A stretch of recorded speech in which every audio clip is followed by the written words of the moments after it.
All right. Hi, everyone. Thank you very much for joining us for today's event. My name is Adriana Bankston. I'm currently the CEO and managing publisher for the Journal of Science Policy and Governance. So I want to provide just a brief background on the journal for those of you that aren't familiar with what we do. So we are an internationally recognized open access and peer-reviewed research publication. We were established 10 years ago by senior leaders and young scholars in science and technology policy. And our mission is to catalyze the engagement of students and early career researchers in science policy and governance debate through policy research and writing. We publish policy papers from students, postdocs, policy fellows, and early career researchers in science policy. Through the journal, we also bolster their research and writing credentials in science policy, and encourage them to engage in policy discourse and debate, and to contribute to policymaking at all levels of government. So we publish a number of different formats, which you can see here: op-eds, technology assessments, policy memos and analyses, white papers, book reviews, workshop proceedings, and other research articles that cover every corner of science and technology policy. We also promote the publications through our global mailing lists and events, such as workshops, webinars, and a podcast where we interview published authors. You can follow JSPG on Twitter, Facebook, and Instagram. And we also have a YouTube channel where we post all of our recordings, and we'll post the recording from today as well. And we'll share the links to all of our channels in the chat. So for those of you who are here, maybe wondering if you can publish in the journal, what that looks like. So we publish both standard and special topics issues. Standard issues, there are open calls for submissions for all articles, all formats covering any topic in science technology policy. And our special topics issues are sponsored by a partnering organization and focused in scope or topic. And as I mentioned, we are very geared towards early career researchers, so students, postdocs, policy fellows, folks who are sort of 5 years out of their degree. And so really encourage you all to submit if you're in that category. So on to today's event. So to provide a little bit of background on the call, recently JSPG, UNESCO, and MGCY have launched a call for papers and competition on open science policies as an accelerator for achieving the Sustainable Development Goals. This will result in a JSPG special issue. The submission deadline is July 10th. And also it is supported in kind by outreach partners from the Global Young Academy Working Group and Open Science. And you can see the call for submissions in the chat, bit.ly JSPG Open Science. Now, today's webinar is the third in a series of events that is meant to help inspire and empower prospective authors with expert perspectives on open science policies, which can inform their submissions to the special issue. And our previous two webinars focused on setting the stage for open science policy development, infrastructure, and capacity building. And then the second was developing collaborative governance for open science through public participation and inclusive knowledge. And you can find the recordings on our YouTube channel. We have a playlist for all of our open science events, so I encourage you to watch them and register for the next event as well. And again, by way of background, the special issue is based on the UNESCO recommendation for open science, which covers a number of these areas relating to creating a more accessible, transparent, and participatory way of designing, conducting, publishing, and evaluating scholarly research. More broadly, they seek to bridge the gap between science, technology, and innovation between and within countries, and fulfill the gap to the human right to science and leaving no one behind. So we'll share in the chat also the recommendations from UNESCO, which again, this is based on, and you can read on the website more background. That's a good basis for you all to review in terms of background. So for today's event, just a few logistics. If you're not speaking, please mute your microphone and turn off your videos. During the panel discussion, you can ask questions in the chat. You can private message me and I'll get them to the moderator. We'll try to answer all of your questions. And today, specifically, we'll focus on aligning incentives and rewards for open science, including approaches to incorporate open science at different stages of the scientific process and in policy decisions. And we have a distinguished panel here today, and thank you all for being here. I'll just briefly introduce them, and then Toby will take over. So Caitlin Carter is a coordinator for Higher Education Leadership Initiative for Open Scholarship. Kim Halpin is a program manager in recognition and rewards at the Universities of the Netherlands. And last but not least, Susan Waltzman is the director for scholarly publishing at the Academy of Science of South Africa. So thank you again for joining today. And now I'd just like to introduce our moderator, Toby Smith. So Toby is the Vice President for Policy and Global Affairs at the Association of American Universities, where he provides strategic leadership and management to the association's priorities and oversees matters relating to science and innovation policy, broader impacts of science, and AAU's international activities. And Toby is also a member of the JSPG governing board. A little bit more about Toby. Before he joined AAU, he worked as a federal relations representative in DC offices of the University of Michigan and MIT. He began his Washington career in Capitol Hill as a legislative assistant to Congressman Bob Traxler. Toby has written and spoken widely on science policy issues, and he's also the co-author of the widely used text Beyond Sputnik, US Science Policy in the 21st Century by University of Michigan Press. He currently serves on the advisory board to the National Alliance for Broader Impacts. He is also the co-chair of the ESEP Coalition and a fellow with the American Association for the Advancement of Science. And with that, I'll turn it over to Toby. Thanks again for moderating today.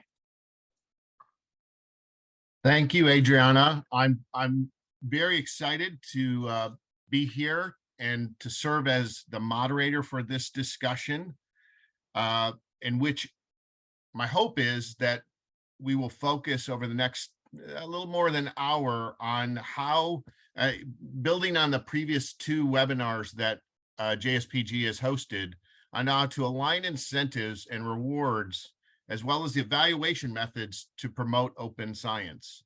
So as Adriana said, this really is trying to facilitate ideas for prospective authors for the special JSPG issue on open science policies as an accelerator for achieving sustainable development goals.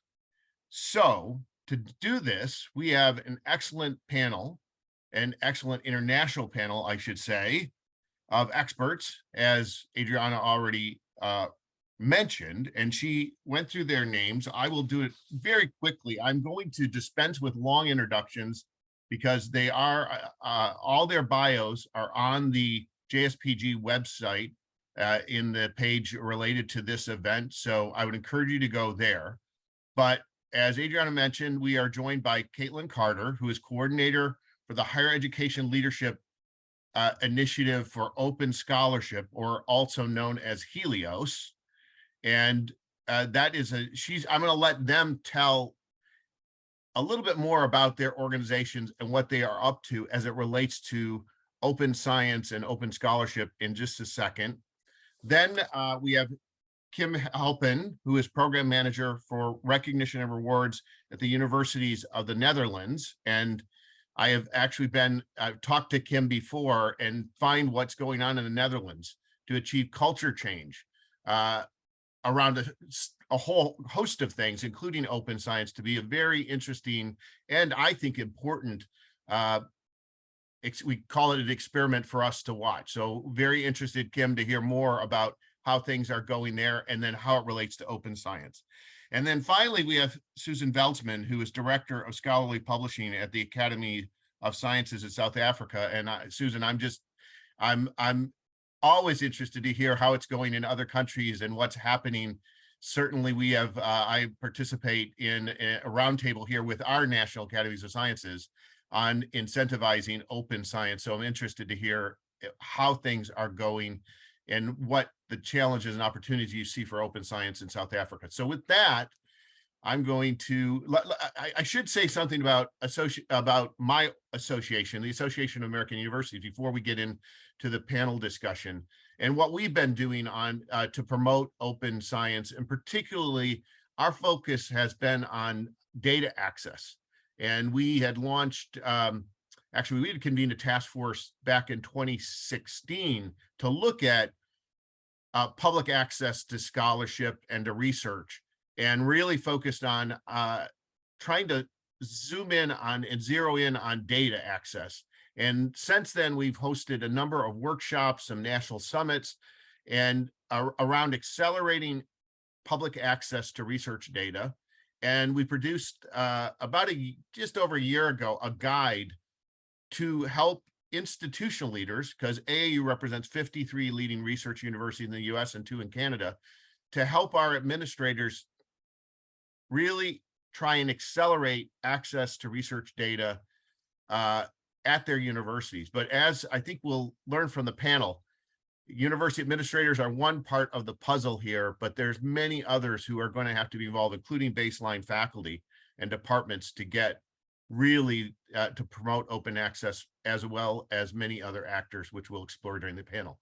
So with that, I'm going to turn to each of our panelists now, just to talk a little bit more about how their work and what they are doing relates to open science. And I'm going to start by asking Caitlin to give us a little bit more information on her efforts as they relate to Helios.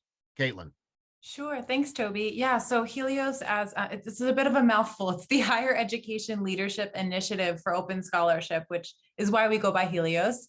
And so what this is a project of the Open Research Funders Group. And so the Open Research Funders Group, or ORFG, is a partnership of philanthropic organizations committed to open sharing of research outputs. So this side project, Helios, is a commitment from 78 US institutions who are committed to collective action to advance open scholarship incentives. So ORFG is focused on the research funders, and we see the importance of having also higher education leaders part of advancing open scholarship as well. You can go to our website. I will share a link in the chat after I speak, but this is also a project that emerged from, Toby hinted toward this, but the National Academies Sciences, Engineering, and Medicine Roundtable on Aligning Incentives for Open Science. And that was a multi-year project that brought together similar higher education leaders, but also some other interested parties, including federal agencies, philanthropies in the United States, international bodies, and other strategic organizations, to really rethink what we're talking about today, research evaluation, and to better incentivize researchers and reward openness and transparency as part of that. So we have launched officially in late March, and we now have 78 institutions committed, and we are in the process of launching 4 working groups. 3 have met for the first time, the 4th meeting today, and those are focused on shared open scholarship infrastructure, institutional and departmental policy language. So what language will actually reward researchers for openness, good practices in open scholarship, and then cross-sector alignment, focusing on philanthropies, government, et cetera, and getting everybody on board to reward and incentivize open scholarship. Great, thanks, Caitlin. Now I'm going to turn to Kim to talk a little bit about what you are up to in the Netherlands. Kim.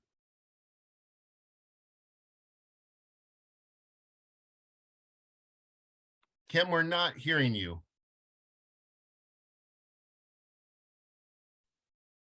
Thank you so much, Toby. Yeah? Yep, thank you so much for inviting me again, indeed, and Adriana as well. I'm very honored to be here, especially if it's because we're talking today with you, with early career scientists and scholars, and I think that's essential to speak with you in this culture change to more openness in science and to changing career paths in science.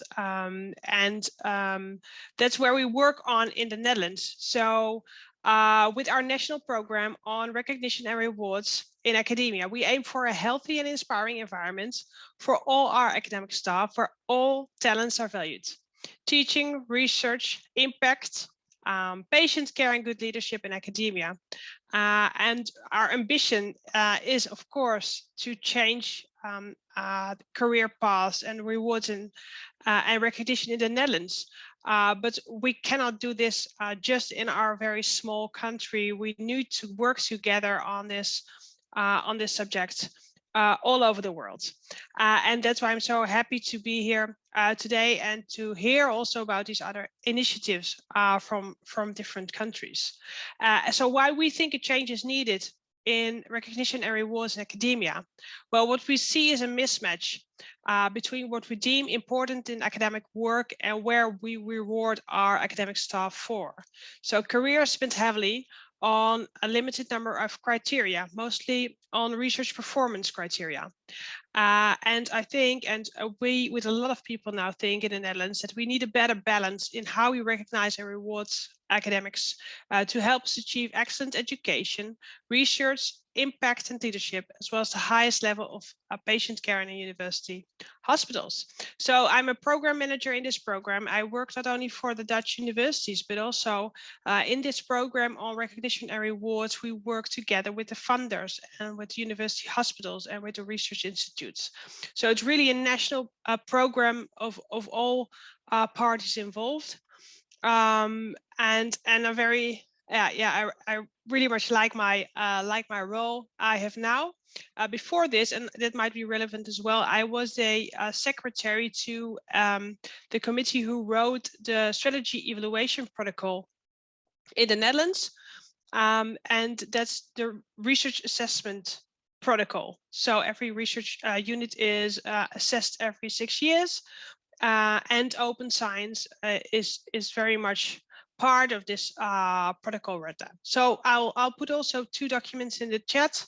Room for Everyone's Talent, a position paper with which we started this national program on recognition and rewards in academia, and our strategy evaluation protocol, the assessment protocol for all research units in universities, university hospitals, and research institutes in the Netherlands, where also open science is really part of the assessment. Thank you. Thanks, Cam, and it's great that you're able to join today. And I've got a host of follow-up questions already that I'm interested in asking you. With that, let's turn to Susan to give us a perspective of what from South Africa. Susan. Thank you, Toby, and good afternoon then. Well, in my country, it's good afternoon. Not sure if it's good morning there with you. But anyway, big greeted. Thank you. It's very nice to be here. And we're certainly not lending ourselves out as being the complete experts in the world. We can still learn a lot. You've asked me, Toby, where are we in terms of all these things? Yes, I think in certain extent we are a little bit behind, but certainly not that behind, and I will elaborate a little bit further. So as you heard, I'm the director of the Scholarly Publishing Program at the Academy of Sciences of South Africa, and typical academies, we embark on the roads of science diplomacy, science advice. We work in the space of science policies as such. We advise, we recommend, and we try to address high-level societal issues for government to look at and to react upon our recommendations. So the Academy has 2 main programs, namely Science Advice and Strategic Partnerships and Scholarly Publishing. So you can see there's 2 very large flagships just driving some of the work of the Academy. Under the Scholarly Publishing Program, we have a variety of sub-programs. I think we were the first organization, national organization in South Africa, way back in 2005 when open access started, that started to advocate and to promote open access. Needless to say, like everywhere internationally, it was greeted with a lot of sort of apprehension and questions and uncomfortableness as to how does one proceed on the open road, so to speak. So we do research on research in South Africa. So we look where do researchers publish? Is it open? Is it closed? How far is that openness? What policies do they adhere, or to regulations, or to or what exactly is it that they adhere to when doing that? Who actually has some open access policies, etc. We also were involved in the African Open Science Platform, where we looked at Africa to see what is the open science scene happening out there? And we were quite surprised. There are a number of projects actually happening in Africa, but again, they're very decentralized and they have not been taken up or coordinated with one central body to drive this whole open science initiative. This project is ongoing, and we identified sort of the areas that needed some attention to make open science work for Africa, and that everybody actually buy into those. And they're not unfamiliar to this audience, I'm quite sure. It's things like infrastructure and networking. We highlighted training, of course, of people. We also highlighted policies, that there should be a very particular policy environment. Incentivization was a very big issue, and we were absolutely surprised to see that some researchers actually responded, well, they didn't know that they should contribute their data. To why should I contribute my data? Because researchers in Africa are very concerned about being scooped, and that is because of the intellectual property right frameworks and policies and acts not being in place to actually protect the researcher and the country as such. So we get what we call a helicopter effect, where we collect data, but then it gets deposited in repositories all across the world except in Africa, which is really quite concerning. And then looking at the research, of course, unethical practices came to our attention, participating in international initiatives to highlight the fact that we should combat predatory and unethical publishing practices. And I think, again, I would reiterate what I said yesterday, open science, open access, of course, this opens up a can of worms for debate about quality standards, etc. Thank you, Toby. Then over to you. Great, Susan. So, Susan, I'm going to turn things right back around and come back at you based upon what you said, because I want to talk now about incentives and rewards and why they're important. And that gets to something you said. You know, there are a lot of challenges in getting faculty to buy into the notion that open science is important. And one of the biggest incentives for faculty is that they just think this is part of what they do. When we talk about culture change, this is important. It's important to their science. It's important to advance science overall. Can you talk about, and I'm going to ask all of you this question, why do we care so much about open science? Why is it so important? And how do we convince baseline faculty that this is important for them to do? Because just getting them to think that way is going to be a core part of achieving the cultural change we need. So I'll start with Susan, then go to Kim, and then Caitlin. Thank you, Toby. Yes, I think there are many factors that should be considered when incentivizing researchers for contributing to open science. I think the most important thing is to have policies in place. Not only the policies, but on institutional level, nationally. And then, of course, we're part of a global world. You know, we have to see what's happening on an international front to also participate. We get funded by Wellcome Trust, by NIH, etc. And of course, we have to tap in and to play game with those funding organizations when we talk about open science and open access of not only research outputs, but data, etc. Then how do we stress the importance thereof? I think with this pandemic, the COVID-19 was an excellent example of why we should actually have all our research, all our data actually open. I mean, the world globally proceeded so quickly with remedies and vaccines and solutions and prevention in that field. And I think it was for the main reason that things were so open and that researchers could actually piggyback on each other's research. So if we can just reach that state in terms of all the research, not only in terms of health, but if we think about challenges in the SDGs, climate change, hunger, all those things, once we start sharing the information, I think we can just proceed so much quicker on our results, etc. And I think it's to bring that message across to researchers, the benefits of just being open and participating in a far more open way than we used to actually participate with each other. For the moment, I'm going to stop there, Toby, just to give others a chance as well.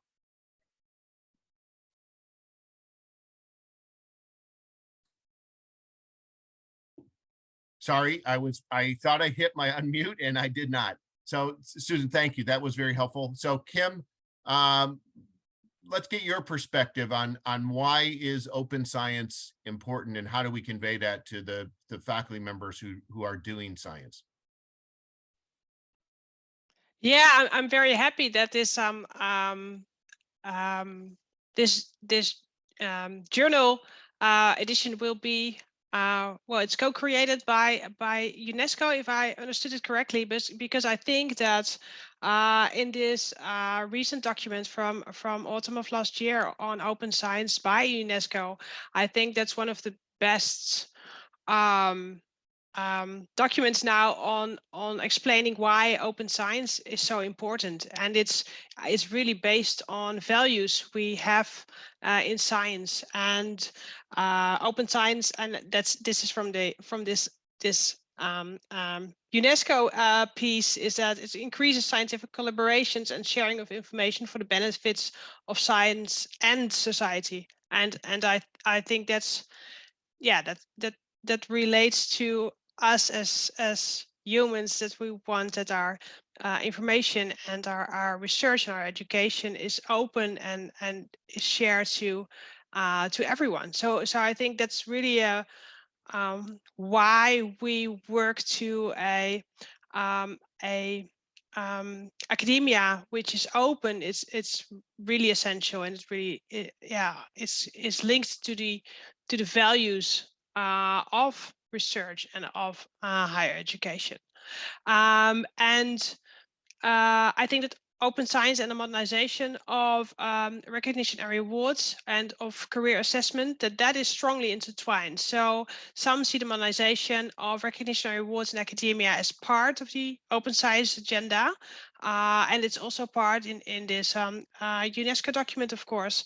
And others see that open science can only happen if academia rewards open access publishing, sharing data, involving the public in setting up research agendas or doing research themselves.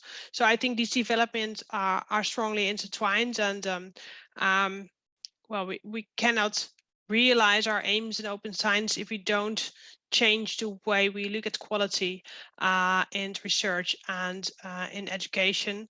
Yeah, and the other way around. Yeah, thank you.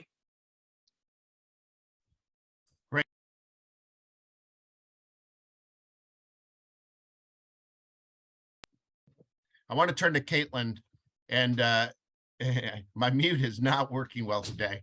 I want to turn to Caitlin, and we of course in the US, Caitlin, have had a policy that says that if research is federally funded, it has to be made accessible, going back to 2013 and a memorandum that was issued to federal agencies by our then director of the Office in Science and Technology Policy. I'm just interested in your perspective as you look at Helios.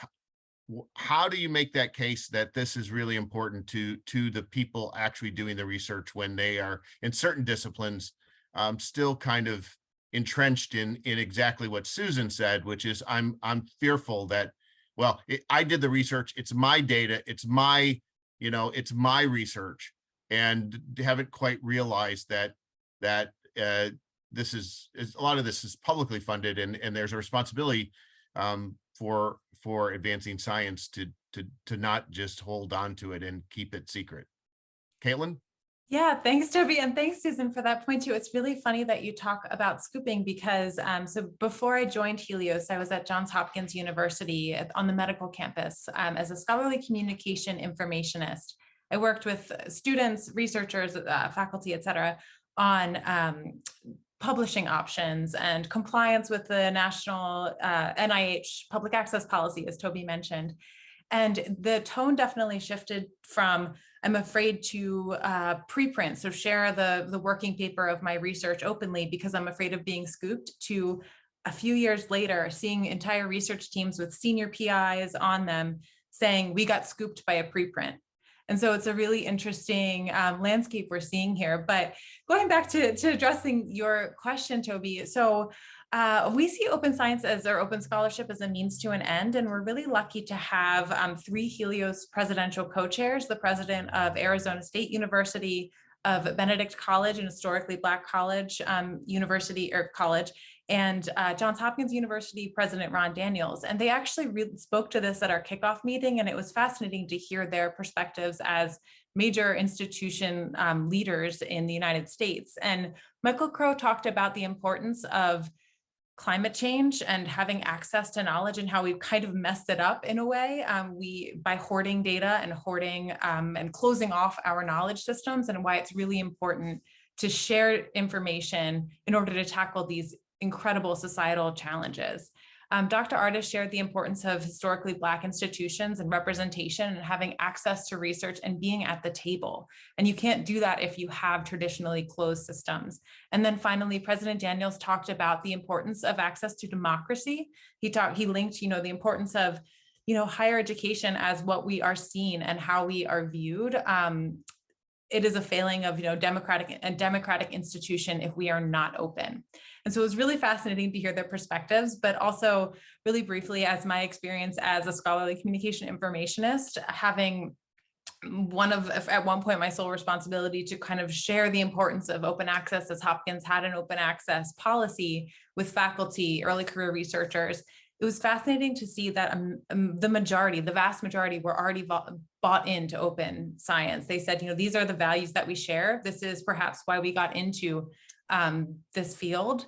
And it was almost no question when we went on certain talking tours and talked to all the different departments across the institution. But really the challenge is that traditional reward systems do not reward openness. And then another challenge that we're trying to tackle is that it's not easy to do often. And so I think that we need to collectively make it easier for researchers to, and I think Helios working group members are trying to think about ways to make it easier for researchers at whatever level to actually practice openly. So Caitlin, let me follow up, because and then this is a question I'm gonna ask all of you as well, is, so we talked about the faculty, and you've just talked about some things, to really achieve the culture change that we need to promote open science. We need multiple players, and they have to reduce barriers. They have to make it clear what the policies are. I'm just interested in your perspective about who are the other players that really need to be involved at what levels, and how do we get to where we need to go. I often say that the only way we achieve cultural change is through multiple, top down, our administrators, bottom up, the faculty pushing for it, and frankly, a lot of the young investigators and early career folks that are on the phone have to be the ones, because it's they're the ones that are going to see this future, and pushing for it from the bottom up, but kind of middle out, the departments, the colleges. And then I talk about sideways in being the role of associations like AAU or Helios, or other organizations like Kim's association, or disciplinary societies, and frankly, the other role here is the federal government. So that's a lot, but just your perspective on those other players and the roles they need to play. Yeah, I would agree with you there. So at the same time as we are launching Helios, the Open Research Funders Group is also organizing a funder cohort and a society cohort. And so there are several research funders and several societies, many who have committed to making sure that they're very clearly and succinctly articulating the ways that they value open research, will reward open research. And so our kind of theory of change for Helios is that we really need mutually reinforcing vectors in support of open scholarship. So that's not just the Helios higher education leaders, because as you suggest, Toby, it's a challenge, because, we could have from our President Ron Daniels or President Artis say, I support open, but does that actually create culture change? We don't really it might need to be the disciplines and the societies. Yeah, Caitlin, I often say that university presidents, if university presidents or leaders tell their faculty to turn right, the faculty turn left. So it's really about trying to inculcate that change in the view that it's not just, I sometimes feel like there's this view that a university leader or president can snap their fingers and get everybody to do what they want. And it's just that's where the culture really is so important. So Kim, you've got a real live experiment where you're trying to change that culture. And I'm just interested in understanding more those levers that you're finding really effective and how you're tapping into all those different players that are going to be critical to achieve the type of change we need to promote open. Yeah, so what we did, might indeed feel like an experiment, but we're really serious with it, and we won't go overnight. So we really try to involve science and scholars, early career scientists, in the way we are looking at recognitionary awards in academia. So we kind of build up a program with every university, and we have 14 research universities in the Netherlands and a few small theological universities. So all these universities have set up a recognition and rewards committee, and is chaired by a professor, which sometimes is a dean or director. Every university and every research institute and the funders, they all also have a project lead for this project. And what we do on a national level is we bring together all these chairs of these committees and the project leads, but we also have a program board. And in this program board, there are several rectors. We have a few real ambassadors for this program. Rian Letchert from Maastricht University and Jeroen Geurts from the Vrije Universiteit Amsterdam. And they are really enthusiastic and motivated to make this change in the Netherlands and beyond.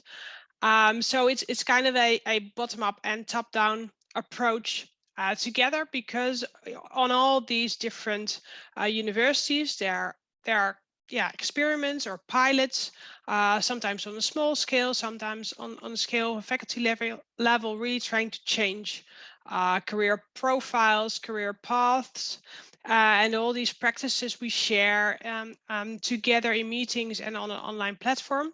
Yesterday, in the preparation meeting, I was in the train because I was coming back from Groningen, and we met there with from about all universities, one of the board members, the chairs of these committees, the project leads, and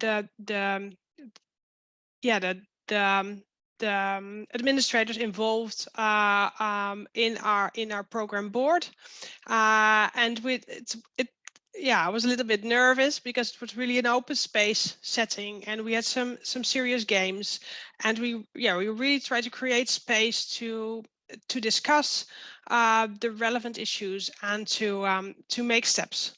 And I think it was a very, very good meeting. And next to that, there was this meeting of all board members of the universities in the Netherlands, and they all said together, we need to take second steps in this process. So we really think that this dialogue is very important to involve all scholars and scientists, but also this top-down approach with every time getting together with the board members and saying together that we should go on in this track. And then by doing so, I think these board members create trust that there will really be change in the future, and we see that our scholars need this trust to really be to have the courage to go to some kind of different profile. For example, to move a little bit to a profile with a little bit more teaching in it. So scholars really need to have this trust in the future and that there will be a change, to have the courage to take a little bit of a different career path. Thanks, Kim. I think, and I refer to what's going on in the Netherlands as an experiment in part because I think it's those of us in other countries are watching with great interest, because I think it's the largest effort of kind of collective action amongst a group of universities to really push the ball in this direction. So it's very interesting to see what you're up to and how things are going. And I think we're all going to learn some things from what you see, what happens there. Susan, let me turn to you and ask this question about the role of other organizations and entities as we try and achieve this culture change that we're seeking and to promote open science. I'd like to take a little bit of a different spin on these things, and I would like to address it via sort of three themes. And the one is value systems, the second one is perhaps an environment, and then thirdly the stakeholder group. So if we look at value systems, I think that's very important, is that we value and that we acknowledge that open science is valuable, and that we do support that. And if I say we, I actually mean in our government sort of setting. We found, because of our work promoting open science the last couple of years, I think for us it's very important currently to actually have our open science framework, policy framework in place. So it's almost there, it's almost done. And as soon as that is published, I think then it will then set my second theme, create the environment, because I think that's what's lacking with us. And if I just hear about all these wonderful examples happening, I sort of get jealous, because that's why I said, although we're very far down the open science world and things, and in recognizing that it's an important way to go to also be a global player, we are still behind in many effects. So it's about that trusted environment that we have to create so that researchers all understand what are we working for and why are we working for. And it doesn't help to come from an untrusted environment. We must trust, if we do open science, that we will be rewarded or incentivized, and when we get evaluated for promotion, that it will be taken into consideration, and it will count certain points towards where we're going. So I think that's very important. How do we create that environment? So unfortunately in South African setting is that we really need that open science policy framework very urgently, so that people can just buy in and see that we're serious and that systems will be put into place. I am at the moment very critical about our National Research Foundation, who is the second largest research funder in South Africa, of which government is the largest body to fund research, and that is that discussions are not taking place the way I would have liked them to have taken place now. The only thing that I can console myself with within the open science framework is mentioning at least of the incentive system, the reward system, that should change accordingly. But are we there? No, we're not. We're talking about it, but definitely not to what my two colleagues are actually mentioning. Then if we actually look at who are the stakeholders, I think you all have mentioned them. But for me, there are two which are sometimes not very prominent, and we do not pay a lot of attention to them. The one is actually the researcher's voice. To actually turn to them and to say, well, what will help you if we go this route? What will incentivize you and what will drive you? I'm not so sure that we actually incorporate researchers as such and give them the opportunity to influence policy, to take us forward. And then another stakeholder group, which we are sort of ignoring in some sense, and that is businesses, because so much research also take place through them, and they just close up. And then researchers within universities are actually caught up in this whole thing of intellectual property rights and patenting and trademarks, etc. Was very valuable research is taking place through those. And there are also some opportunities where we could, yes, I put a proviso there, perhaps not all the information, but certainly there's a very particular role for businesses also to play in this whole scenario. Over to you, Toby. Thank you. Great. No, that's, you know, first of all, I love those, you know, the value system, the environment, the stakeholders, the way you laid it out. I want to get into evaluation, because evaluation is of open science and how we do it is really critical. And one of the challenges, I think, when we look at incentives and rewards, and it's all already been referred to, I think Kim talked about it, is how do we kind of emphasize what we value? And I think I've heard it put that one of our problems in terms of incentives is what we measure. We often value what we measure for terms of promotion, tenure. We don't measure what we value. And for open science, one of the big challenges is, how do you evaluate it? What do you measure? And how do you evaluate it to, if you're going to incorporate it into reward structures? So Susan, I'd like your thoughts, and then I'm going to turn to Kim, because I know that she has had, you know, that's part of their whole effort, is to change and look at some of these more qualitative things that are important, but they're not always easy, or they don't come with, you know, high impact journal, you know, H factors, things like that. So I'm interested, Susan, in your thoughts. Yeah, that is a very difficult thing. I actually want to add something else, and that, of course, is the impact.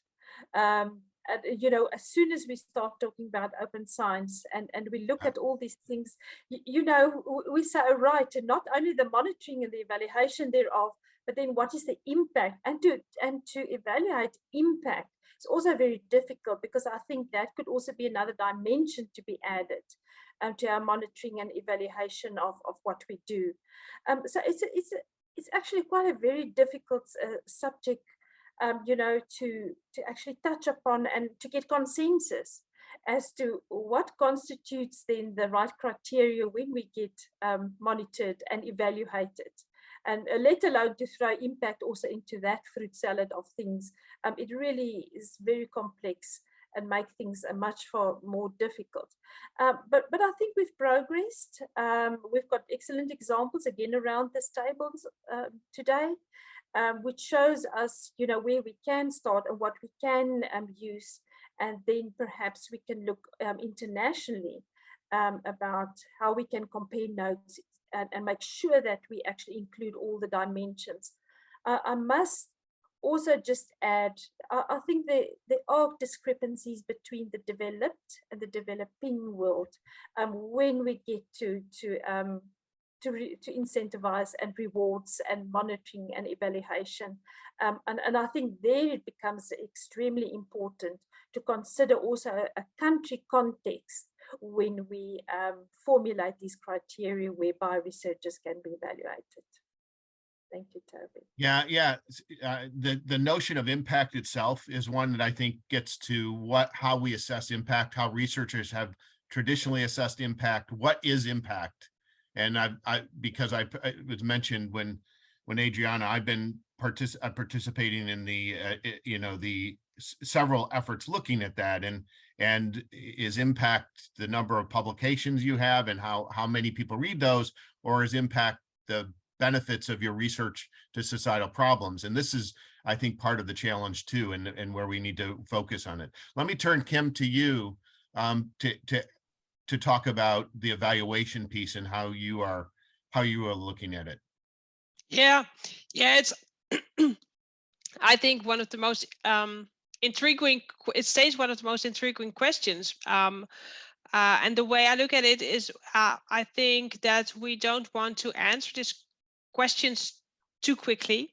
So because it's so important to involve researchers, scientists, scholars, and themselves, like Susan just elaborated on, and I really like to underline how important it is what she just said, that we should really involve the community in developing new ways of evidence or indicators for open science, but also for impact and societal relevance and outreach and involving the public and teaching. And so there are a lot of elements we actually need more material or evidence on to make sure that scholars and scientists, that they can present a portfolio or present their evidence on what kind of scholar they are if they get evaluated.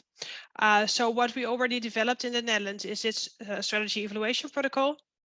I just put in the chat. We have some yeah, I think in one of the appendices on merit and metrics, there are some examples. So research groups in those can use these examples because the whole idea of this document is that a research group first thinks about its own strategy and its own aims, and then with this strategy, the group selects indicators or selects evidence that fit with this strategy. So the idea is that not every research group presents the same indicators to their assessment committees. And this, I think, the same idea we're using also in now on a more individual level. For example, our funder MWO does so. This funder is now working with a, they called it a narrative CV format. I think it will very recently start, have a new name, evidence-based CV format. And the idea there in these CV formats is that a researcher presents herself or himself with their motivation and their strategy, or the things they really want to do to work on, and then present outputs that fit with this with their ambition, and those can be different outputs and of course also open science outputs. But it's difficult, and we notice that both assessment committees struggle. So on this more research unit level, from the assessment committees, they struggle with it, and also on the individual level, researchers and the committees assessing these researchers, they're really struggling with it. And what one dilemma is, what should we do? Should we present more examples so people know what they might pick? But then we're already, well, steering a little bit. We'd like it more to keep it open so people can really choose what fits with their personal or the strategy of their research unit.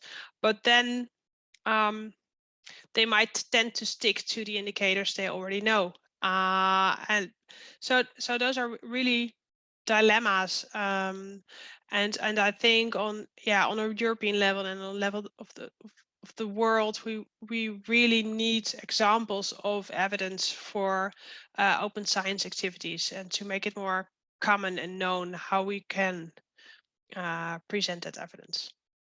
And I think I will get back later, Toby, because you said that the Netherlands is the largest effort in changing things, but I think on a European level, there are very interesting developments as well. So I'll come back to that later. Let me come back to that with my next question, which is going to be about the role of kind of government entities in facilitating change. Real quickly, Caitlin, any thoughts or any examples from the US that you're seeing in terms of, or disciplines that are ahead in terms of evaluation, or your thoughts on this? And then the other thing I want to emphasize is, please, if you do have any questions, put them in the chat. We'll try and get through them We've got about 20 minutes here, so I'm also going to ask the panelists to try and be brief with questions so we can get through as many of these topics as possible in the next couple of minutes. Caitlin, thoughts on evaluation? Yeah, I will be super brief because I will, two things. First, I'm just really happy to be on this panel with Kim and Susan, because it's really wonderful to hear these examples from our international programs. It's really wonderful because it is something we will be embedding and have already started to plan to embed in Helios, is this measurement and evaluation piece in our work. And like what was said before, we can count, but I think that this might speak to discrepancies across the world with counting open access publications to what end. And because open science is a means to an end, I think, it does enable a more transparent, trustworthy, and inclusive ecosystem. And really, that's what we're trying to measure. So are we tackling big challenges quickly and more quickly and more efficiently? Are we accelerating the pace of research and discovery? Are we able to apply AI and machine learning to science to suggest promising solutions? And are more people across the world able to participate in science? And so I think thinking about evaluation systems on a broader scale is really what, and how to measure that impact of open scholarship is perhaps something to think about. Yeah, Caitlin, I think one of the things, and we've been in our experiments, and not just with open science, but with improving teaching, or there are so many different days. I often say when we talk about promotion and tenure, I go to a meeting a week, and each day it's a different group saying we need to change P&T and how we evaluate it, whether it's entrepreneurship and tech transfer or multidisciplinary research, open science, mentoring, and then undergraduate teaching. I mean, you can just go on with that list. I think one of the things that we're starting to see is more discussions at the department level about what they value. And then once the department actually starts figuring out that they value something, there's going to be a lot of localized need to figure out what that is. Which actually then brings me back to the question, Kim, that was just asked in the chat of you is, are these kind of evaluation measures, are they evidence-based or are they more consensus-driven? And I'm curious what you're finding in the Netherlands.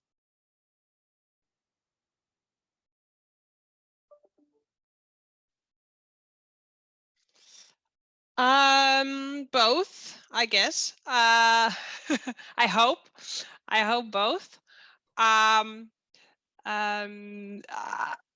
It might be more. I think the initiatives come from both sides, so both from a policy perspective, and then it might be more consensus driven. But they're also very. We're lucky to have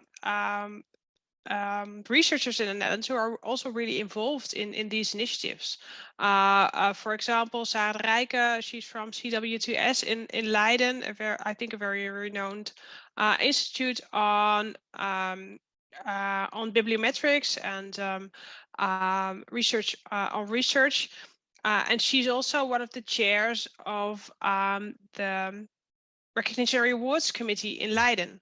So, yeah, we hope as much as possible to get in this more policy-based initiative also the insights from science, but that is a little bit difficult as well. So yeah.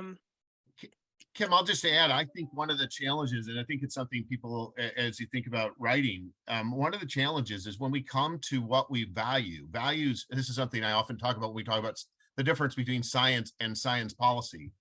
That policy is often driven by values, and it's not evidence. It is consensus based, and values are what we care about. The issue is, are there ways to measure those values and what we value? And that's one of the challenges, because some of the things that are most valuable are often qualitative and not so easy to measure. And I think that's one of the things why I think it's so important just to discuss how you assess that. And I also like the way you're thinking, and we've seen this, is to start demanding that faculty think about what their plan is for something, or present that, and the plan for what they might do to promote open is evaluated in a positive way, because that might be a better way to get at the values question than actually measuring what they've done. Although I do think there are things like measurements in open publications, the making data available, that there are also quantitative. It's coming up with both the qualitative and quantitative measures, I think. I want to switch while I've got you, because we talked about the EU effort. I think it's really important for both the other panelists, and this gets to a question I'm interested in hearing from all of you, is what's the role of governments in helping to promote open science? This was a question we had in advance. Open science also in pushing on journals to provide open access, and we've seen in Europe Plan S as one of those things that has certainly been driving change in this space. So Kim, talk about the European effort first, and then Susan, I'm going to turn to you and Caitlin to hear about the role of the governments and funding agencies and even broader policies that they can play in promoting open science. Yeah, I try to speed up a little bit because I think I'm taking quite some time, but this is an initiative. It's by EUA, the European University Association, and Science Europe, which is the umbrella organization of research funders, and it gets a lot of support from the European Commission. And it's a real stakeholder process to end up, hopefully this autumn, in an agreement on reforming research assessment. And I'm really happy to see that there are so many universities and university associations now already involved in this process. And there are sessions organized with all these stakeholders. And I think that the initiators really try to make this a stakeholder process. And I think that's really important. And to also a lot of researcher communities are involved as well, and I hope that there will be more in the future. So I'm really happy about this initiative, about the way it's working now with this stakeholder process. I think there will be in autumn a very, very interesting agreement on a European level. It's actually open also to partners from outside of Europe, so it's no Europe only agreement, but it just was initiated by European parties, and I hope that this indeed will give also trust to a lot of organizations to change things, to see that so many countries are interested, so many universities and also the change makers among these universities are I think will be going to sign this agreement, and I think it will be really remark a change in research assessment. Thanks, Kim. I think it's very interesting. I read an article, if I will try and find it, that Science Business just put up about what's going on in Europe as it relates to research assessment. So very interested to watch how that is another at a larger scale. I think something we'll be watching here in the States. Susan, what about in South Africa, and what's your view on the role that governments can play in both establishing policies and principles that kind of guide? And the other thing is what they fund often drives behavior. I know that's certainly true here, is funding drives behavior. So thoughts? Yes, absolutely. I think especially in Africa and in developing countries, I think the role of government is massive. Really, we cannot get away from that. If we look at the South African case, government funds quite a lot of our research through various vehicles or channels, so to speak. For instance, when our researchers publish in an accredited journal, the institution gets a huge subsidy, and that drives the research agendas within South Africa very particularly. So they can play an enormous role in driving the open science agenda as well. In the rest of Africa, not very well funded in terms of research. So there we are busy through our National Research Foundation to set up science councils, whereby science councils can actually fund research. So they're the major drivers on our continent for the open science agenda and policies, etc. But I must also say, through our multilaterals and bilateral agreements that we have with multiple other countries like Europe, we, for instance, have very large collaborations with the European Union and the European Commission. There are many where they also fund us to drive the open science agenda. So we can really see there's a global sort of drive and necessity to get the agenda going. You know, we were very critical. You mentioned Plan S, and I just want to throw that in as a last word. And we thought, we were very critical as South Africans. We thought, no, it's not going to have any impact or influence. And now of late, we actually see that our open access journals must come to play, because it will actually affect then, we drive our journals to also include international authors. And if we do not play game with these larger projects like Plan S, then those researchers will just not publish in South African journals anymore, because they're not recognized for again, in the rewards and incentive systems of those countries like the UK through JSPG. So it's really so complex, and we must not underestimate you know, on which level the agenda must be driven. Thank you. Great. Caitlin, any thoughts on government's role? Sure, of course. And I know, Toby, you also mentioned this, but I cannot emphasize enough how much the NIH public access policy really influenced researcher behavior and open access here. And so for some who might not know, NIH funded research articles need to be open within 12 months of publication. And now NIH has a new 2023 data management and sharing policy that's going into effect. And it's huge in the way that it impacted researcher behavior. We're also now seeing NASA and its Transform to Open Science TOPS program, which is recently released. And I know our Helios members are really paying attention to that. But we at Helios, I feel like we could move beyond seeing openness as a compliance issue. And so we talk a little bit about how, you know, mandates work and carrots and sticks in the United States. I don't know if that's a saying internationally, but rewards and then mandates, that's another way to think about it. And so we really see, you know, what about shared values and harmonization of work, not just signaling that open isn't important, but actually funding open projects as well. Building or utilizing already existing open infrastructure to make sure that work is networked and that it's, again, especially easy for researchers to take advantage of. And we do have a cross-sector alignment working group that is going to be examining these kinds of challenges and opportunities to work with other sectors, especially including government research funders. Great. Thanks, Caitlin. So Susan, I want to come back to you because we talked about this before, and I think it's really important. And then I'm going to ask for you to share some closing thoughts, because there's so much in an hour and 50 minutes we didn't get a chance to cover. So I'm going to let you pick something that we didn't cover. And then the last thing I'll ask is maybe if you were writing a journal article, what might you pick as a topic? So, and we have about 5 minutes to do all of this. So, but Susan, quality control. One of the things I worry about in open is that if everything's open and there is no peer review, how do we ensure that people are getting the best scientific information? And I'd like you to talk a little bit about that quality, you know, the importance of how we balance the need for openness with the need for also ensuring that the science that is out there, especially in an era of alternative facts where we have more and more people believing if it's on the internet, it must be true. And that's not scientifically or evidence-based. Thoughts on quality?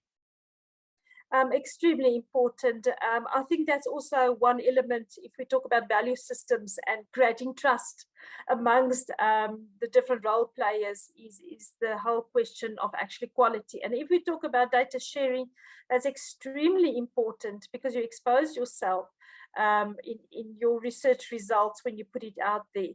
So the system will have to make provision to ensure that quality results are out there, because now it's shareable, etc.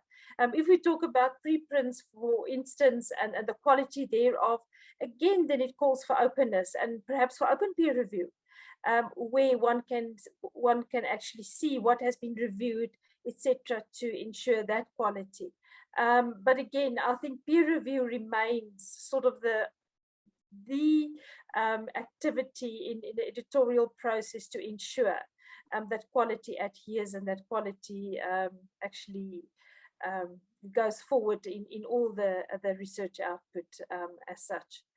You asked me, well, what is it that I would like to write about if I've given the the one I would really like to investigate, what are those parameters, those indicators that would establish how open is my research, etc., in a reward and incentive system. That really is quite intriguing. Thank you. Great. So let me then go to Kim and then Caitlin on what, anything we didn't touch upon, or what would you write it if you had the time and were writing an article for the Journal of Science Policy and Governance on this issue? What might you pick? So Kim. Yeah, first a closing remark might be a little bit a call to action, and I hope Caitlin and Susan and Toby and I were able to let your enthusiasm grow for this open science movement and changing the way we reward and recognize scientists. And I think that everyone in academia can make the first step and talk about these issues in your peer group. And I'm very, very proud of a group of Dutch PhD students at Utrecht University, and that they stumbled upon a form they didn't like, so a form for their yearly appraisal talk, and they thought, well, after the first year of your PhD, it's not very motivating that in this appraisal form, the first thing you should write down is how many publications in peer-reviewed journals do you already have. So they started a dialogue on this form, and they were able to change this form. And I think these very small steps that will really help to make this change growing further. So if only one of you is able to make such a step, it will be really, really, really wonderful. And also, of course, writing about this is very important. And I think I can only agree with Susan that it's really, we really need an overview, I think, of these indicators or evidence for open science that people already use. What do they use? How do they refer to software, to data sets? And how can we also then evaluate the quality of this work? So yeah, that you publish the data set or opened up your software, that's one thing, but how to really evaluate the quality of that work? And I think that's a very intriguing question. And if there some of you could be right about that, it would be wonderful and very helpful for us. Yeah, Kim, you just remind me that one of the things that Susan said earlier was that the researcher's voice be heard. And I think one great thing about this JSPG special issue is it gives the opportunity for young researchers' voices to be heard in what they write about, what they share, what they think, in the direction they present in these articles. That is really going to be helpful. And that voice is going to be important to really promote the change we need. Caitlin, how about you? And any closing thoughts, or what would you write if you had time to submit something to the Journal of Science Policy and Governance on this issue? Sure. Just quickly building off of the discussion here, it's something that I heard over and over again from senior PIs, early career researchers, et cetera, is that, well, most of the senior PIs, I don't want to encourage my early career researchers, students, fellows, postdoctoral candidates, et cetera, to practice openly if that will disadvantage them on the job market, for example. And so I am really curious how reappointment, tenure, promotion, et cetera, guidelines and or any other policies across academia could make early career researchers feel secure in practicing and publishing openly. Great. Well, with that, we are at 10:15. There's so much we didn't cover. I wanted to talk about infrastructure to support open science and a whole host of other things. I think we covered a lot of ground, though. I want to thank the panel. I think this has been tremendously, hopefully helpful to those who are looking to write on this topic. And like I say, the incentives and rewards and evaluation structures are so critical to promoting the type of open science that we need to address issues like sustainable development. So I think it's been a really great conversation. I will say there was a request from all of the panelists, and that is, and we are not going to do it in the chat, and I know, but maybe afterwards, that if you could share links to the open science kind of process or practice guidelines in your respective countries, things that guide any information in that, we can probably work with JSPG to have that put up after today's session so people can see, because I also think comparing what's going on in different countries and how at different levels. The other thing I would say that's really valuable for, in terms of my own thing that people can write on, is write about what's working at a localized level in terms of promoting open science, what you're seeing that's working, or what you're seeing maybe that's not working that could be changed. So those are things that I think are really important. And with that, I'm going to turn things back to Adriana. Thank again our panelists for an excellent discussion. And I'm looking forward to reading this edition when it comes out and seeing what people do write about. So with that, thanks again, and I'll turn things back to Adriana. Great, thank you all. So thanks so much, Toby, for moderating. It was a really great discussion.